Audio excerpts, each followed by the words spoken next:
வணக்கம். 2026 சட்டசபை தேர்தல் பற்றிய ஜோதிட ரீதியான கணிப்புகளை வீடியோவில் நாம் பார்க்க இருக்கிறோம். இந்த 2026 சட்டமன்ற தேர்தல் நடக்கக்கூடிய இந்த காலகட்டத்தில் மீன ராசியில் சனி, செவ்வாய் ஆகிய 2 கிரகங்கள் சேர்ந்திருக்குங்க. இதுபோக ஃபார்மேஷன் சார்ட்டில் தமிழ்நாட்டினுடைய ஃபார்மேஷன் சார்ட் அப்படி இல்லை, அதாவது தமிழ்நாடு ஆரம்பித்த அந்த சார்ட்டை பொறுத்த வரைக்கும் அந்த சார்ட்டில் உங்களுக்கு புதன் திசையில் ராகு புத்தி நடந்துகிட்டு இருக்குது. அந்த சார்ட்டுக்கு, அதாவது தனுசுக்கு 4ஆம் இடத்துல சனி செவ்வாய் சேர்க்கை பார்வை இருக்குது. அங்கிருந்து நேரடியாக இந்த சனி செவ்வாய் 2 கிரகங்களும் சேர்ந்து இந்த ஃபார்மேஷன் சார்ட்டில் இருக்கக்கூடிய 10ஆம் இடத்தை தொழில் ஸ்தானம், அதில் ஆளுங்கட்சியை குறிக்கக்கூடிய ஸ்தானத்தையும் பார்த்துட்டு இருக்குது. இந்த மாதிரியான சூழ்நிலையில் திரு மு.க. ஸ்டாலின் அவர்களின் ஜாதகப்படி சிம்மராசிக்கு அஷ்டம சனி நடந்துட்டு இருக்குது. 8ஆம் இடத்தில் செவ்வாய் சனியும் சேர்க்கைங்கிறது இருக்குது. இந்த ஒரு காலகட்டத்தில் தமிழகத்தின் 3வது அணியாக டிவிகே என்கிற திரு விஜய் அவர்களின் 3வது அணியாக ஒரு கட்சியும் வந்திருக்குது. ஏற்கனவே அதிமுகங்கிற ஒரு கட்சியும் இருக்குது. மொத்தமாக இந்த விஷயங்களை எல்லாத்தையும் பார்க்கும்போது இந்த சட்டசபை தேர்தலில் எவருக்கும் தனி மெஜாரிட்டி கிடைக்காத சூழ்நிலை ஏற்படுவதற்கான வாய்ப்புகள் இருக்கிறது. யாருக்கும் தனி மெஜாரிட்டியான ஏன்னு கேட்டால் அஷ்டமச்சனியும் இவருக்கு ஒரு பக்கம் நடந்துட்டு இருக்குது. திரு பழனிசாமி அவர்களுக்கு கண்டகச்சனி நடந்துட்டு இருக்குது.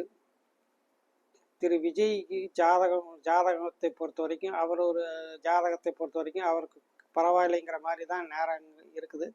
ஆனாலும் எந்த ஜாதகப்படி பார்த்தாலும் அவர்கள் வெற்றி கோட்டை, அதாவது 118ங்கிற வெற்றி கோட்டை தாண்டுவதற்கான வாய்ப்புகள் மிக குறைவாகவே இருக்கிறது. ஏற்கனவே ஃபார்மேஷன் சார்ட்டில் சனி செவ்வாய் தொடர்பு மீனராசியில் இருக்குது. மீனராசி, மீனம், கடகம், விருச்சிகம் போன்ற ராசிகளில் சனி பகவான்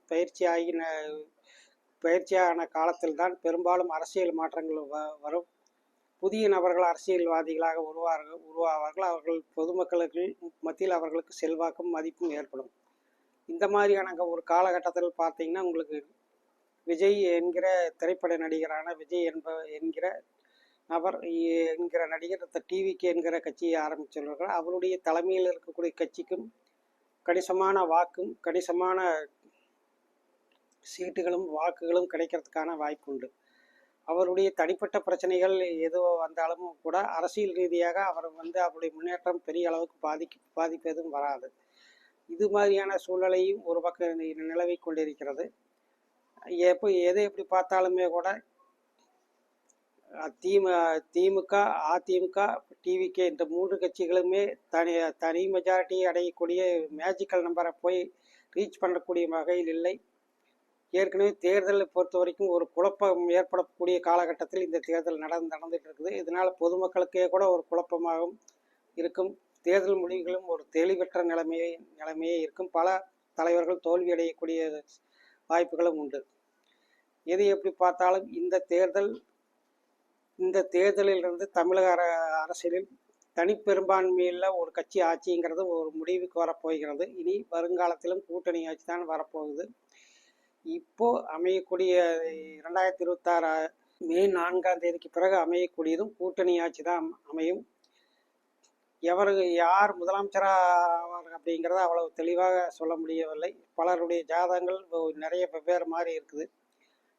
ஒவ்வொருத்தருக்கும் 2 ஜாதகம் 3 ஜாதகம் இருக்குது. அதெல்லாம் வச்சு நான் ரெஃபரன்ஸ் பண்ணுற விட தமிழகத்தின் ஃபார்மேஷன் சார்ட் படியும் இப்போ இருக்கக்கூடிய கிரக நிலையின் அடிப்படையிலும் கண்டிப்பாக கூட்டணி ஆட்சி தான் கண்டிப்பாக வரும்.